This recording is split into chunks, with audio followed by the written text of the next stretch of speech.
परंतु मला सहकार्य म्हणून हे ट्रस्टी नेमले, याने माझ्यावर असा आरोप चालवलेला आहे, घणाघात चालवलेला आहे। जे माझ्याशी एकरूप होण्यासाठी ठेवले तेच उतले नाही, पुढचं नाही म्हणत मी काय केलं ती।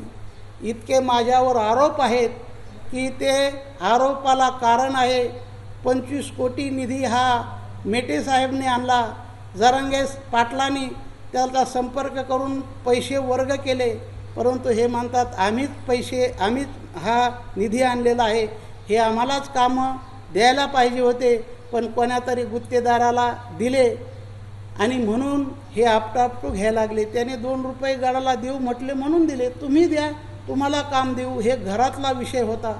नगरनारायण महाराजांच्या चरणी नतमस्तक होऊन, शिवाजी महाराजांना नतमस्तक होऊन या ठिकाणी आज जे पुण्यतिथीचा कार्यक्रम होता महादेव महाराजांचा, त्यांच्या निमित्ताने तिथं कार्यक्रम असताना बाबांनी त्या ठिकाणी मी आणि आमचे दुसरे विश्वस्त बळीराम आप्पा गवते यांच्याविषयी काही आरोप केले। खऱ्या अर्थाने हे आरोप आम्हाला मान्य नाहीत। मी एवढं दाखवणार नाही तर तुम्ही धर्मदाय आयुक्तामध्ये सुद्धा याच्या संदर्भात चौकशी करू शकतात की गडाचं ऑडिट कधीपर्यंत पूर्ण केलं आहे आणि कधीपर्यंत दाखल केलं आहे, ती सुद्धा माहिती समोर असताना मग जाणीवपूर्वक अशा प्रकारचे आरोप करण्याचं कारण मला कळलं नाही। आणि आर्थिक व्यवहाराच्या विषयात झालं तर आर्थिक व्यवहार हे सगळे बाबांकडे असतात, म्हणजे तिथं एकही रुपया आमच्या हातात येत नाही किंवा कुठल्याही बँक अकाउंटला आमच्या सह्या नाहीत त्याच्यावरती।